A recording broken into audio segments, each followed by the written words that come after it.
Tracy McCausland. My husband Kent and I are both University of Iowa Hawkeyes and alums. We have two sons together. Jay is 9 and Casey is 5, and they keep us pretty busy here in the Lewtown, and we're loving life.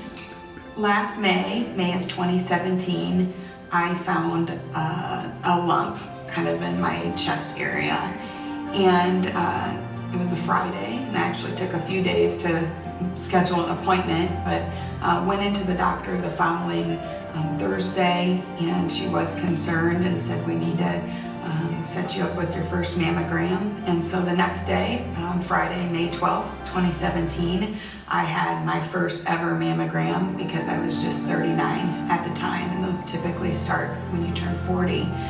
And the mammogram led to a long ultrasound and biopsies that day. Kent was there by my side and asked a great question of the radiologist, and he said, Dr. Meg, you've seen hundreds of these, and given Tracy's age, what's the percentage here that she has breast cancer? And the radiologist was amazing, and she put her hands right on me and said, I know you came here for an honest opinion, and I am 95% certain that it is. We had the weekend, it was Mother's Day weekend, and had time to kind of process it and talk with close family and friends.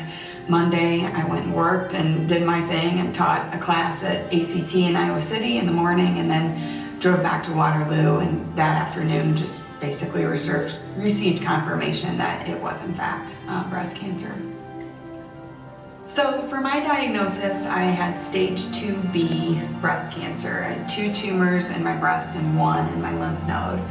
My plan included 16 rounds of chemotherapy in Iowa City from June through October, followed by surgery, which I opted for a double mastectomy, mid-November of 2017. The results from our surgery could not have been any better. For women with the type of tumors that I had, only about 10% receive what they call PCR, which is pathologic complete response. And I was one of the 10%. If I had to do a basketball analogy, I would say the coaches draw up out of bounds plays and they intend for them to work, but they don't always go as planned. And I kind of feel like, my treatment plan was to do chemo and surgery and knock this thing out, and it worked, and it was a slam dunk. So that's a pretty great feeling for us. I wouldn't go as far to say that I loved being in Iowa City for chemotherapy treatments, but for the most part, I think I handled them pretty well, and I had a great tribe that joined me for many treatments. I had one in particular that was tough for me, and it was my 5th. I had finished 4 rounds of what women call Red Devil, AC chemo, and I was going into a new type of chemo called Taxol. And I was just grumpy. I didn't want to make the change. I didn't want to be there that day.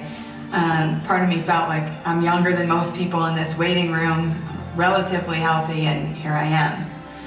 And then I looked out the windows to the Children's Hospital.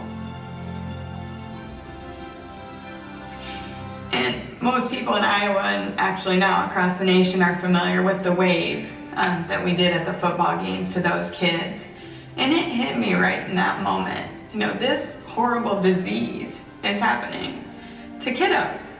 So pull yourself together, you're fine, you're almost 40, and you're fortunate to have enjoyed many years here, and I plan to enjoy many more. But that was a moment when it hit me that this disease is huge and it's cruel, and we need to do what we can to help stop it.